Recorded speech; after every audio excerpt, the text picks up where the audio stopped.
Hello, everyone, and welcome to our webinar this morning. We're really happy to have you and our guest speakers today. We're going to talk about how to apply Speak Up best practices from the mining industry and apply them to your own organizations. And our conversation is going to be very interesting with real life, real time experiences from our guest speakers, both from a consultative and an on the ground, boots on the ground experience as well. So we're going to talk about what is and what is not speak up culture. We're going to go into protecting psychological safety in the workplace and address some of the findings from the Everyday Respect report, understanding the impact of bystanders in the Digger model, and how to implement a successful whistleblower hotline, which we like to call a speak up hotline, which is going to be kind of the basis of our conversation today, and the bottom line impacts of speak up culture and how you can justify an ROI spend to support a speak up culture in your organization. So I'm going to take a couple seconds to introduce our speakers. We've got Audrey Lubinsky from RJC Global Impact and Susan Lomas from Mindshift Foundation, as well as myself, Shannon from Whistleblower Security, a Case IQ company. And we're going to dive right into it, but I want to just do a little bit of housekeeping before we start. You can pose questions in the chat function, and we will address them as we go throughout the presentation today. And there'll be some poll questions that we hope that you participate in, because it will help influence our conversation as we go through. And we really want this to be as interactive as we possibly can. So feel free to post those questions throughout the presentation, and if we don't get to them at the beginning, we will certainly get to them at the end. Also, in our resource section, there'll be a number of resources. The three of us are also presenting at the PDAC conference in March. So if any of you are in Toronto for the mining conference, we'll invite you to come for a much more thorough and robust conversation. We'll have 2 hours in a presentation room there, and we'll look forward to seeing you and really digging in further to the conversation that we're going to have today. It's a lot of content to get through in an hour. So I'm going to pass it over to Audrey to start our conversation, and thank you again for joining today. Hi, everyone. Okay, so the first thing we'd like for you to do is really reflect on your own experience in your own organizations, in the statistics that you may actually be connected to. But here are a few real difficult realities of what's happening out in the mining industry today. So according to the Canadian Occupational Safety, 49% of Black and Indigenous workers believe that making a mistake at work will be held against them. And 35% say it's difficult to ask colleagues or a direct manager for help.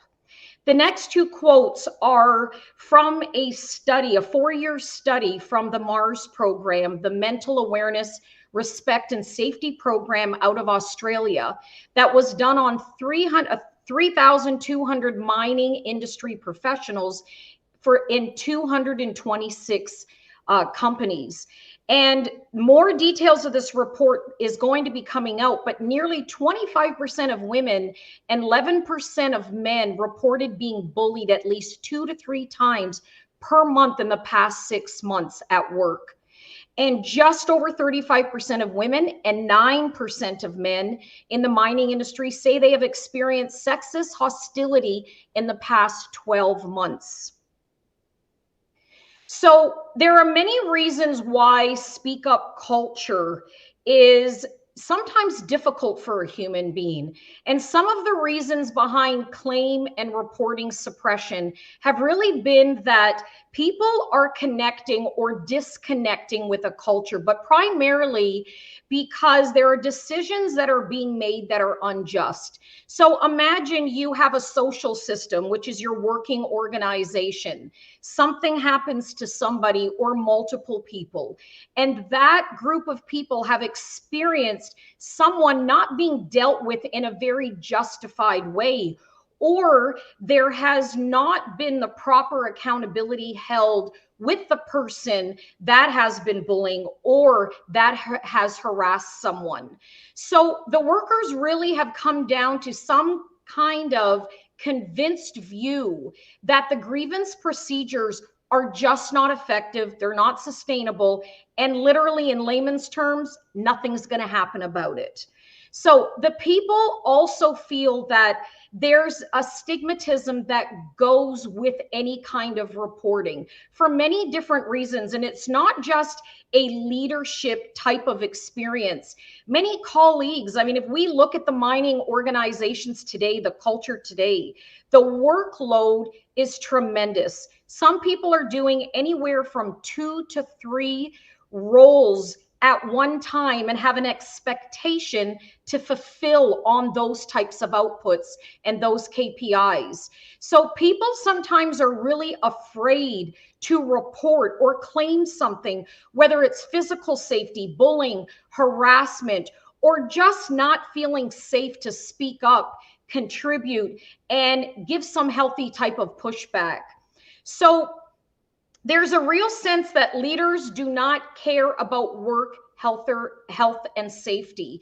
And this is something that, as you walk away from this discussion today, ask yourself, do I feel safe going to anyone in my leadership, any of my coworkers, and reporting something?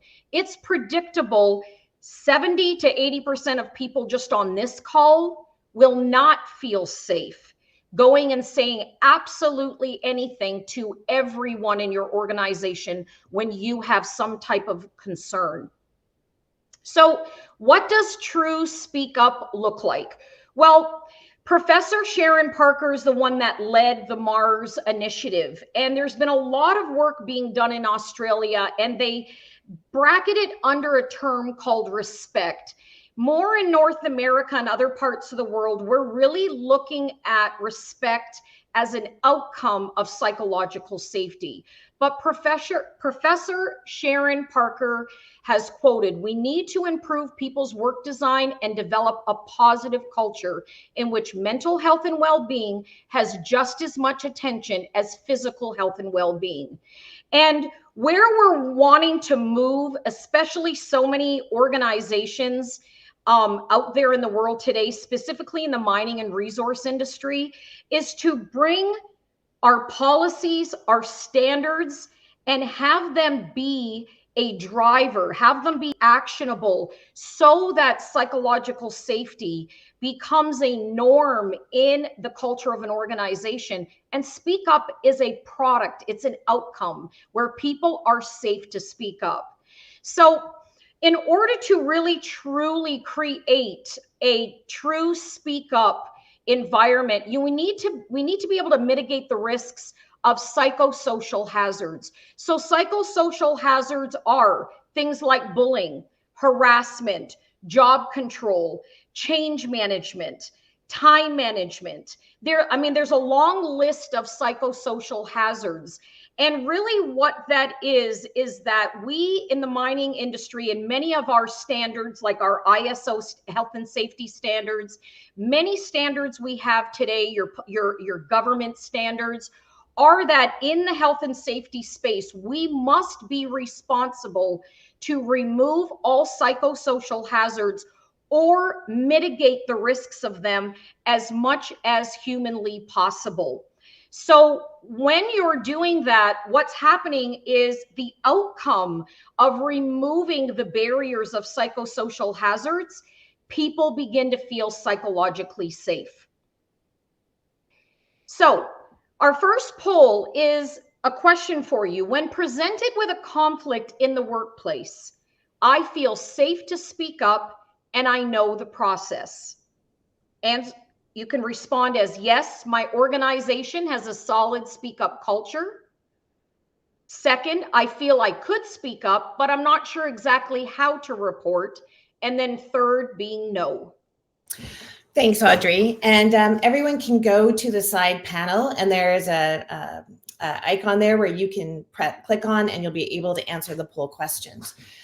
One of the questions that I was, at the bottom panel, I'm sorry. It's at the bottom panel, you'll see the icon for the poll button. Audrey, one of the questions I was going to ask you when you're talking about psychosocial safety, a lot of the times when we've worked with mining clients in the past, we begin, no matter what the meeting is about, where the meeting is, even, on Zoom meetings, they all begin with a safety check. Are you seeing any kind of rigor around checking in with people's psychological safety as a matter of due process?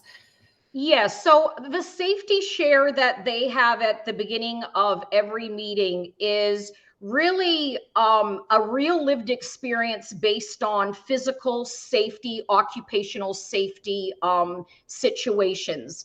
But we are beginning to see people really incorporate what a psychologically safe share is. So, for example, one share could be, I was at a meeting with such and such, and they posed this to us as a question. I could see that other people were kind of afraid to raise their hand, but I knew I wanted to be a leading example of what it could look like to feel safe to give some healthy pushback. And one of the things we do when we walk into an organization is we actually reformat their meetings that they have to define and provide context of what a physical safety share is and what a psychological safety share is. And it is making a difference. It's bringing that awareness into a constant talk track. So the results of our poll say 76% say they have a solid speak up culture. So that's pretty incredible. And it's too bad we can't put another poll in there and find out what industries our audience is from, because I think that is an excellent response and something that's not normal when we do these types of discussions. And if I could just say something to that, it's like what we need to be responsible for, accountable for, specifically in the mining and resource sectors, is that at level one, the frontliners of an organization, they're typically the people that are not going to be participating in webinars or, training sessions, because their time may or may not allow that. Not that everyone on the call, their time does, but if everyone actually put that poll out for their own organizations on their front with their frontliners, they'd be surprised, because in our survey work, we generally get a number around 27 to 39%. So it's a big difference. So, but really great. I'd be curious to know what roles are on the call and what industries they are from. Yeah. So, looking at Speak Up now from a lens of psychological safety. So first thing is really understanding what psychological safety is. It really is a practical behavior concept. Now, remember the word concept. For most people, safety is conceptual. It's not real till people have been in a situation where they're having an experience and something occurs to them as unsafe, okay, whether it's physical or emotional. But it really is a critical need of a human interaction. All human beings need to feel safe. All of us on this call right now, we have people in our lives we can say anything to. Why? We're psychologically safe to say anything to. And it's in a human social system, which could be at work, it could be home, it could be your relationship, whatever system you are, which is a connection of human beings coming together. That environment must occur to a person as safe. So if you really look at our own cultures and our organizations today, does the organization occur safe as a real lived experience, not as a concept? So when we say lived experience, we really mean somebody feels safe to take risks, feel safe to voice their opinions, express their thoughts, say no, especially in a harassment kind of situation, especially when somebody's being bullied, or they feel that they're being dominated or pressured, right? Giving healthy pushback is not only strategically one of the most effective things that human beings can do to move the goalpost forward and bring innovation to an organization, but it is a way for people to experience themselves with self-respect. When we go through an experience where we're not feeling safe to take risks, that we have the fear of punishment, humiliation, or retaliation, we move inwards and feel that there's something wrong with us. So fear generally translates to something we call cognitive dissonance. So when we want people to bring their whole selves to work, how do we start? Well, first of all, identifying those psychosocial hazards. And each hazard that is a real existence out there in an organization, like harassment, don't question if it exists. Know that it exists. Be clear that it exists, because harassment looks, feels very different for all people. So that's why we call it a psychosocial hazard. Psychologically impacts us in a social setting that is a hazard that does not make us feel psychologically safe. And when we don't feel psychologically safe, we have something called a cognitive dissonance. It's like we almost separate from ourselves because we are confused between two different values and points of view that matter to us. So when something happens to us, when we're violated, we then know in our own personal values, you know what? No, this is not right. But there's another part of our brain that does some kind of communication that says, you know what? They know better. Maybe I shouldn't say anything. I need this job. I don't want to cause a problem. There's so many things that our minds say that stop us from speaking up. So really identifying what those hazards are. Policies and standards. Take a look at your policies today. Read them. Do they sound like a mission statement? Chances are many of them do. Or are they actionable? You want to ask yourself that question. A policy must be actionable. Why? Because your entire organization is built within the framework of policies. It's the standard in which you operate. So in order to have that speak up culture, your onboarding, your training needs to be clear, safe, and easy.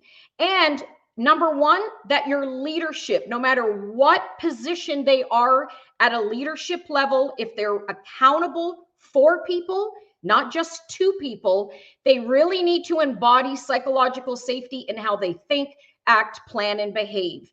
And then when you get and you start to really begin to implement these types of things into your workplace culture so that you can have a speak up culture, continuous improvement strategy, and you must always measure through feedback mechanisms.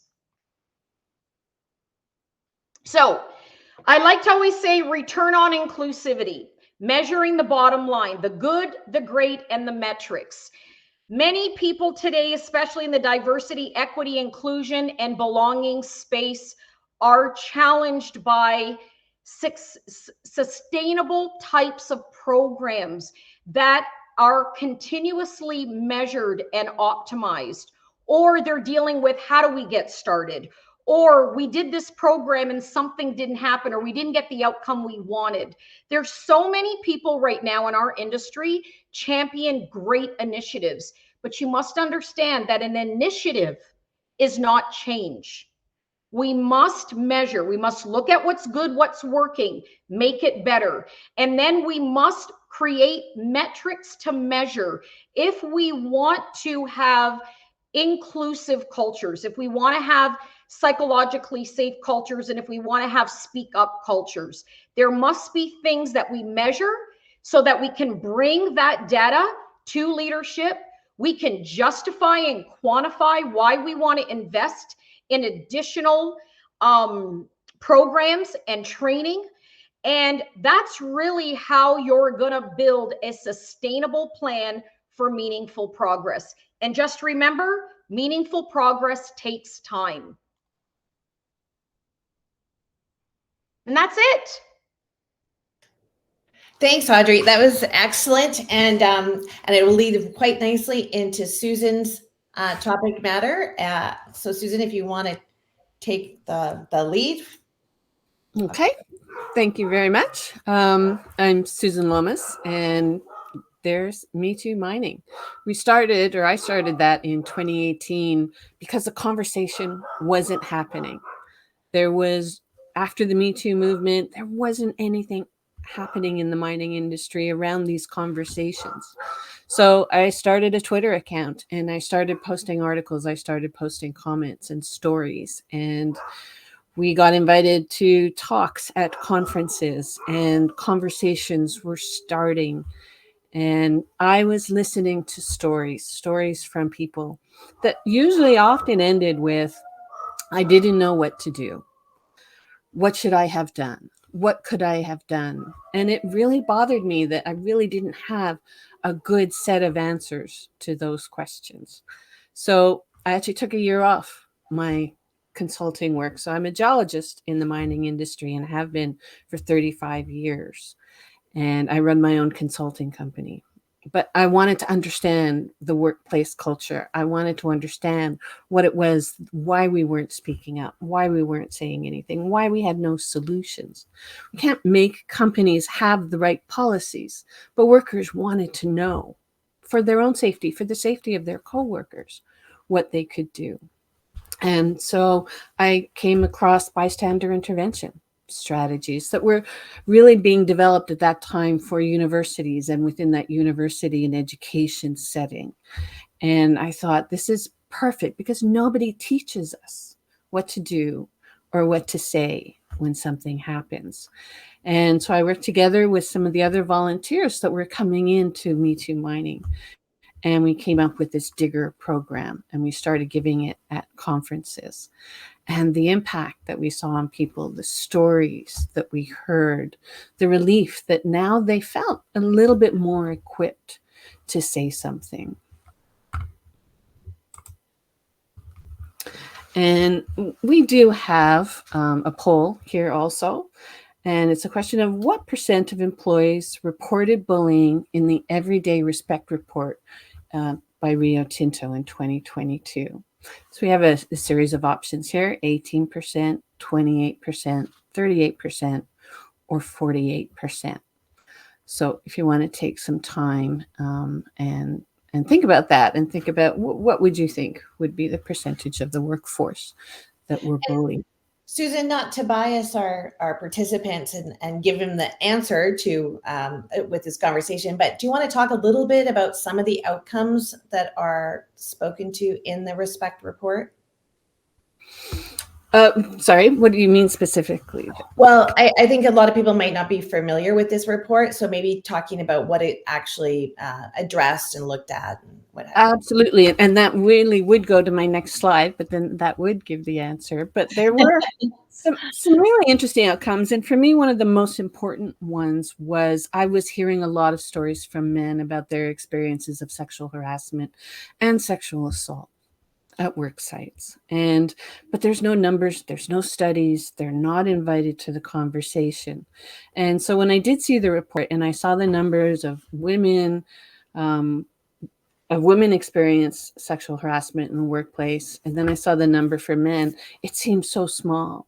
But let's never forget that mining is a male-dominated industry, and most companies are or were at least 80% male-dominated.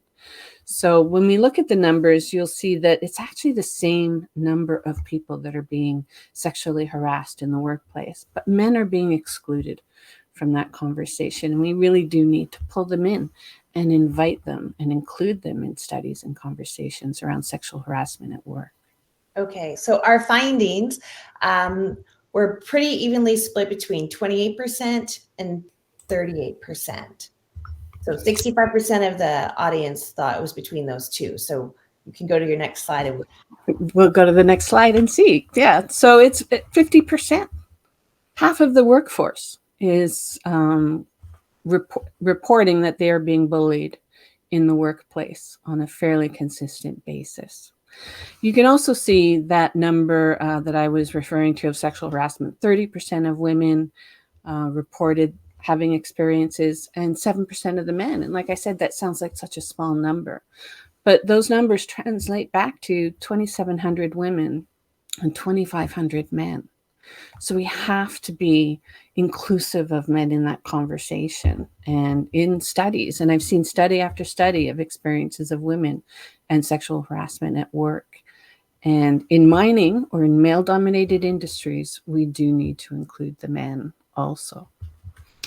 Around that, the 50% of workers reporting experiences of bullying, whereas within that report, they talked about how bullies tended to be promoted because there is a style of management that can be present in companies or specific work sites, and it can be very aggressive. And so they'll promote into more supervisor or manager roles these very aggressive bully type personalities, because they feel that that's what goes with mining, that controls the workers. And so it does just become endemic throughout a whole organization after a while. That's the style of management. And I see changes in that. I see progress on that front in the mining industry. But there's more work that needs to be done within that area. And specific to this report, again, the racism was a big issue. And overall, I believe the number was 11%, but there were very high numbers at specific country sites or work sites, where it got up to 30% of workers in South Africa and 40% of Aboriginal men in Australia reported experiences of racism at work. There are reports within Canada of Aboriginal women at work sites within their own home territories having experiences of sexual harassment and racism and just really poor treatment and disrespectful treatment at their places of work. Within this report also, they talked about experiences of members of the LGBTQ plus community, whereas a lot of these numbers were significantly higher for them and their experiences in the workplace if they were public with themselves being authentic at work, which a lot of them are not. A lot of them keep that part of themselves shielded while they're at work. So there's a very big disconnect for them in their lives between who they can be at work because it's unsafe to be out, and then who they are within their home life. And just to add that these numbers are specific to mining, but they're not much different. There's variations of this in every industry out there. These are just some of the, one of the first studies that we really had of a mining company, yes, a mining situation. There really were no studies other than some of the reports from Australia, particularly by the Human Rights Commission. And they were starting to gather and produce, but there was very low participation in some of those, particularly from workers in the mining industry. There was a submission to the inquiry that they had in Australia by one of the larger unions, and their numbers were very similar to these. So they're not unique. And I think the new report that's out from Goldfields, which I haven't really had a chance to dig through yet, but I did do a quick scan, and the numbers do seem the same. So it seems to be quite representative of what we're seeing specific to the mining industry. But as you said, other industries too, especially male-dominated industries. So what we came up with was our Digger program. And so actionable things that we can go to the workers if we do a public course that they can come into, or companies that invite us in to teach their workers what they can do, what they can say, what resources they have to address situations that they're dealing with or have dealt with in the past. Because a lot of people don't know, what should I say? What should I do when something happens? And so we do talk about direct actions, and we really built this in sort of a safety, with consideration for safety. If it's, if you feel safe, if you feel okay, if you feel strong that day, because everybody feels different on different days, you can directly say something. And you're not attacking the person that says something, you're addressing the behavior or the comment. We talk about indirect actions. One of the most important one of those is call somebody in. Calling somebody out publicly can often be quite shaming for them, and that doesn't inspire growth or change. So going and talking to somebody privately after something happens or they say something inappropriate really provides them an opportunity to understand what the impact was of what they said, but also have a conversation around, I wasn't thinking when I said that. And that happens. Everybody says something that they're often doesn't reflect who they are. We have get a coworker, get an authority, again, if safety is becoming more of a concern. And I think one of the most interesting parts of teaching this is the most impactful and the most important thing that a bystander can do is go and talk to the person that something just happened to. You may not be able to do any of those first four things given the specific situation, but what you can do is you can go talk to the person and say, look, I just saw what happened to you, and I'm really sorry that that happened. And that right there can dispel a lot of the impacts and a lot of the anxiety and emotions that they're feeling. And also the other half of their brain is actively trying to deny what just happened to them. So it acknowledges that that happened to them. And we talk about writing down a record of an incident. Keep a record. Even if something is small, it may progress into something more serious over time. So if you have that record of progression, the wins, what happened, if anybody else was present, it really does help the reporting process that we talk about last, which is report an incident to your company if you feel safe to do so. Some companies don't have very clear reporting, but find a manager, find a coworker, talk to your family and talk about a situation that you're dealing with. Contact whistleblowers, and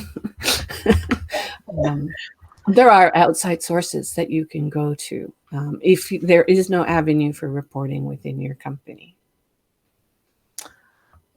Thanks, Susan. That's actually a great segue into our next section, which is talking about the impact of Speak Up hotlines on Speak Up culture. And I think, again, having a hotline is merely a tool within this entire conversation, because it is about the foundational practices that you put into place, from the training, from your actionable policies, from your commitment from management. So, and we always talk about tone at the top. Unless you have that commitment from the CEO and the leaders of the organization, you're not going to be able to affect change within that organization in order to encourage people to have the courage to speak up. And that's a lot about, we talk about at WhistleBlower at Case IQ, is empowering people to have the courage and safe spaces to speak up. So, there's some very, very straightforward facts. Over 40% of tips are detected through notifications of hotlines. If you don't have a hotline, you're less likely to find out about issues within the workplace. And that fact is also noted in the second point, where it's probably underestimated by the fact that so many organizations fail to implement reporting systems. And I think it's interesting to go back to our first poll, which was so strong when 76% of people said they had solid speak up culture. And Audrey brought up the point as well, is that when you talk to frontline workers, very often they don't know about a hotline. They don't know about the processes. And it could be embedded in an employee handbook somewhere, but it's not talked about. It's not promoted. There's an awareness that just fails to transmit through the organization. And therefore, that opportunity for people to know that management wants them to speak up is just not filtered down through all of the employees. One of the things we always talk about is the better you are at collecting and responding to reports, the better you'll be at detecting to reports and limiting your loss. And we can talk about limiting losses both on a financial perspective, but also on a reputational perspective and on a sustainability perspective. Because if you're not creating this safe environment, you're going to experience higher turnover. You may experience higher legal costs with harassment and bullying suits against you, and it'll also potentially reflect on your recruiting practices. So I obviously, we're big advocates of creating these safe spaces. And then from the very, very basics, it's because you should.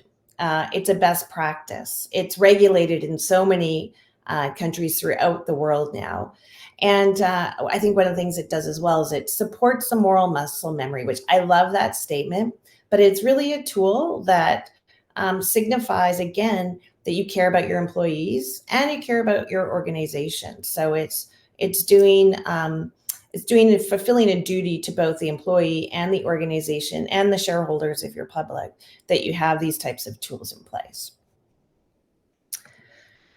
Best practices. So some of the things to consider, even if you do have a hotline in place, one of the things we've talked to clients about in the past, they may have an internal hotline, which is great, but it's not as effective as having a 24/7, 365 hotline. It's really important, especially for workers when they're off site, to have the opportunity to reach out after their normal shifts, and to have an omni-channel opportunity. So that means, yes, a hotline, and a hotline that perhaps is operated in multiple languages.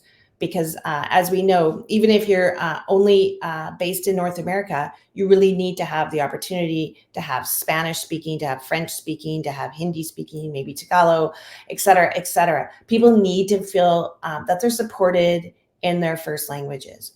Having an online web form, having the online web form in multiple languages as well. Having an email opportunity, text. There's so many different ways that you can provide support to your employees. And the more opportunities through the more methods, the more effective your hotline program will be. One of the other things we always talk about is we must ensure anonymity. You have to give people the option, again, if they don't feel safe, at least if they have the opportunity to speak up confidentially in an anonymous manner, then that gives you, again, another opportunity for a touch point to review and to respond and to remediate. While you're setting up the programs, we always talk about having a clear process. Who's going to have that first line of review?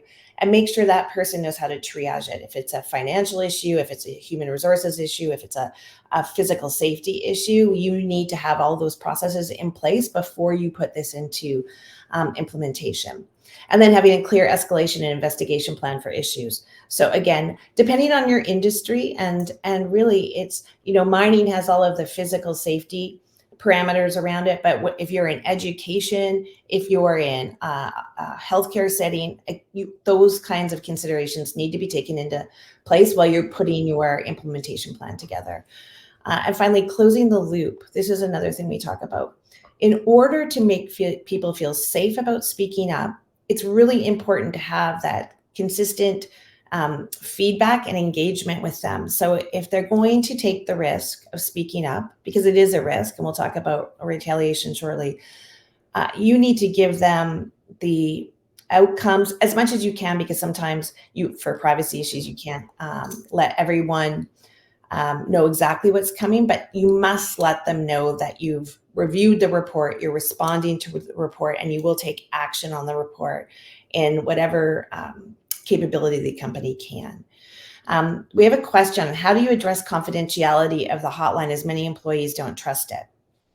So that in itself, that's a huge question and a great question. And one of the things that we've talked about is that in order to allow employees or encourage employees to speak up, they really need to know that the company is doing this because they want to hear about it. And so again, we talk about tone at the top. When we're implementing a new program, we always ask the CEO to write a letter to the entire employee base to say, I'm committed to this, and we're putting this system in place because we want to protect your confidentiality. We want you to be able to trust us, that there's not going to be any retaliation against you, and we will do our utmost to protect your confidentiality. There are times when perhaps you might have to self-identify, but I think that the constant messaging from management, and that goes from the CEO to the leadership to the middle management, it has to go down all of the ranks so that people really feel safe. And again, by closing the loop and letting people know outcomes, so that if they're reporting, there's action taken on those reports. I think that's a real risk. If they report and it goes into the black hole and they don't have any idea that you even looked at the report, that is going to negate the credibility your system. So it's just very important. And the one way that we provide confidentiality is they can call in and they don't have to self-identify, and they get a password and an ID so they can come back to the case management platform and still dialogue with the organization while maintaining their anonymity. There's multiple ways that you can address a confidentiality issue, and we can certainly talk about that if you want to email us any questions after the webinar.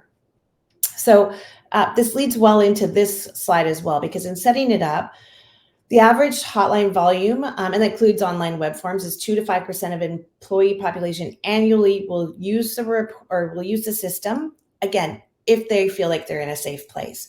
If you're coming from a place where you've had past behaviors and reactions, or you have current issues, there may be some hesitation for employees to use the system. So that, again, is where you really need to have a strong training program, a strong awareness program, a strong buy-in from management, that you're actually going to protect the employees' reputations and confidentiality. It's really, what we talk about, how we work for the whistleblower and for our clients who hire us. The clients that hire us, we're going to get them the best possible information on an event or an allegation so that they can conduct a proper investigation. But we're also going to do our utmost to protect the whistleblower's confidentiality. And both of those things are really important in order to have a very credible, legitimate program in place. When we talk about anti-retaliation, this is a really important fact. So these three bullets, when I first found this report, I was kind of blown away by it, but they say retaliation is now the most common form of discrimination alleged in the US, topping both race and gender. And 82% of whistleblowers experience harassment after making allegations, and 60% were discharged from their jobs, faced social ostracism from their coworkers, or undergo stressful psychological strain. And so I think from our perspective, from Audrey and Susan and I, and the experiences that we've had, the most important thing that we can do when we're setting up or trying to set the foundation for Speak Up culture is ensure that that anti-retaliation policy is very clear and, again, actionable.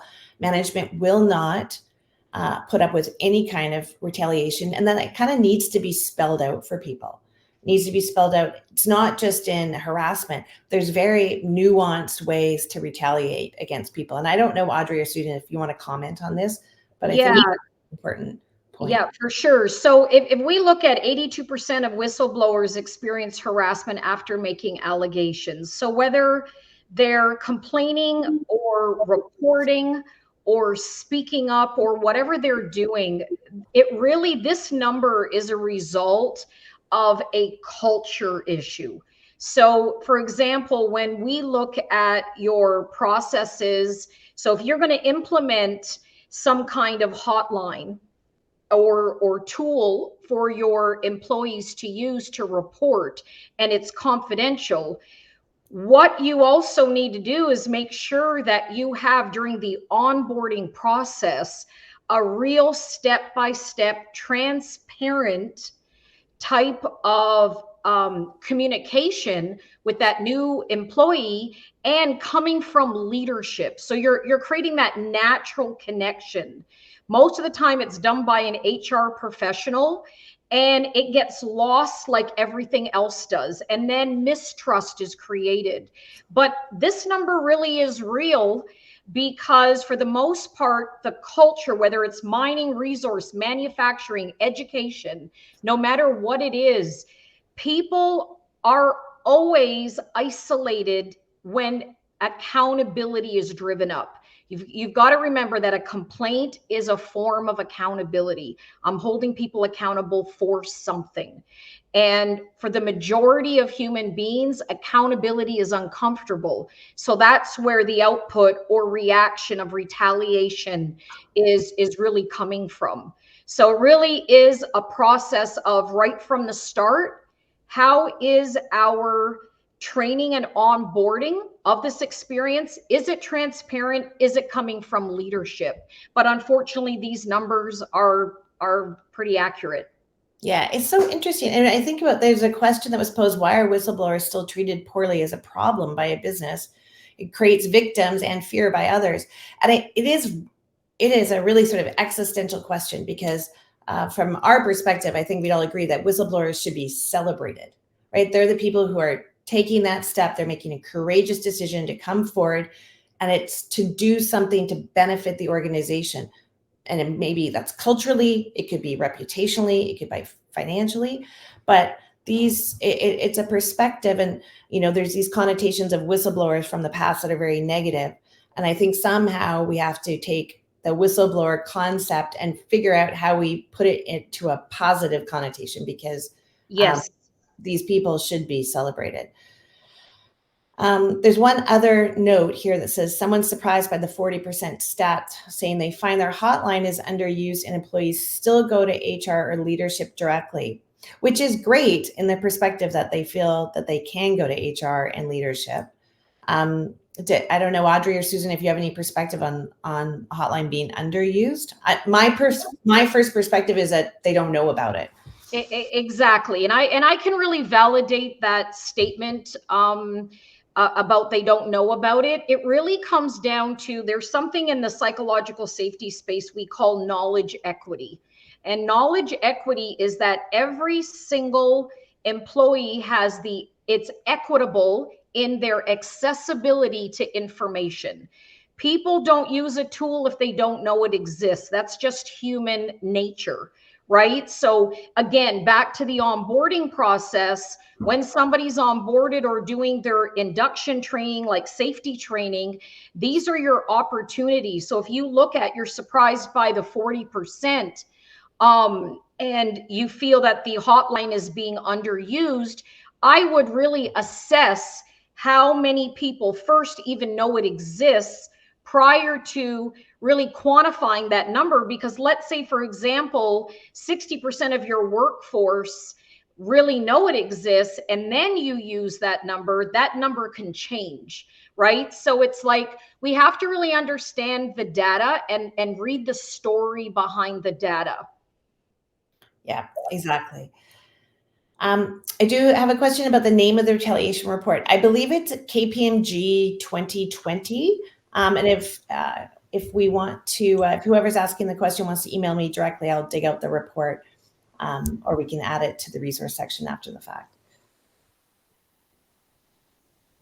So with that, I don't know if anyone has any closing comments. Oh, we've got one final poll while we finish up and do it. Any more Q&A? So if you'd like to schedule a free one-on-one demo with any of our Speak Up experts, you can go to the poll buttons and say yes, please. And one of our experts will reach out to you to make an appointment. And otherwise, I don't know if we have any other questions. Audrey or Susan, if you have any final comments. I would just like to have a comment that, from my personal experience, again, when I'm working for another company, another consulting company, I did watch the video, and it explained that they had this great hotline. But that was 20 years into, say, my career, having developed all of my own systems and, how to handle things. And an incident did happen on a site with another consultant. The manager I was working with was another woman. And so we talked about it, we strategized it, we worked it through, what we were going to do, how we were going to handle this situation. And then I got back to the office. I was telling another coworker about what happened. And he went to the manager, and the manager came to me and he said, "Why didn't you call the hotline?" And I was so shocked, because absolutely true. But it had never occurred to me, with all the systems that we had in place as employees, to actually do that. And so you have to overcome that barrier of just past experiences. And I think newer people to an industry are going to be more open of using these, or it just needs to be communicated more strongly to some people that, yes, even you can use this. And Susan, that's really great and so accurate, because one of the things when we are working with our clients to really build a psychologically safe culture is we get them to see that having a culture survey once a year or once every 2 years doesn't work. You literally need it minimally every 6 months. And then for every department, you should be reviewing it minimally once a quarter. And why? Because you continuously ask that question. Are you aware we have this? You'll begin to see the truth and the responses, but you have to continuously ask. It's like your continuous feedback mechanisms, right? So one of the questions is, how do you conduct good closeout conversations? Well, in a survey, it really supports that, because most people feel like, number one, they come with a concern, they want to report something, but there was no validation, so how do you close it out? Well, first of all, it's letting that person know they were heard and that they can trust what they said in confidence is parked right there. But at the same time, if somebody's coming to HR, or if they're getting a report from a tool like the whistleblower tool, then it's like, when they come to HR, they need to know what's the next step. It's like, if you're going to close out anything, it's always, okay, what are our next actions? It's like, validate what you heard, repeat what you heard, do not add anything, get the emotion behind it, and get the commitment behind it. Many people don't realize that when someone comes to you with a complaint, your point of view of that complaint is not relative. It's, what's the commitment? You got to listen for the commitment behind that complaint that was just communicated. And the best way to leave somebody felt heard and validated is simply repeat what you heard. Then from there, say, these are going to be my next actions. You can't guarantee what's going to happen in the end, but you can guarantee what will happen next. And that follow up and follow through will definitely be something that we can give that confidence to that employee, because that's what they want. That's how you slowly change that culture. It has to include the employees, and you have to give them actions. Yes, they have to be inclusive and participation yeah. in the process. Absolutely. Yeah, those are excellent comments. Thank you. I don't think we have any other questions at this time. I'm just going to remind everyone that there's a number of resources, both from RJC and from Mindshift and from Whistleblower and Case IQ, in the resource section that you can go and download. And you can also email Audrey, Susan, or myself if you have any other questions about any comments or reports that we referred to during the webinar. And I thank you all for taking the time today to spend it with us. And again, if you're going to be in Toronto at PDAC, please come join us on March 5th at the show. So thank you. Thanks, Audrey. Thanks, Susan. Thank you. Thank you.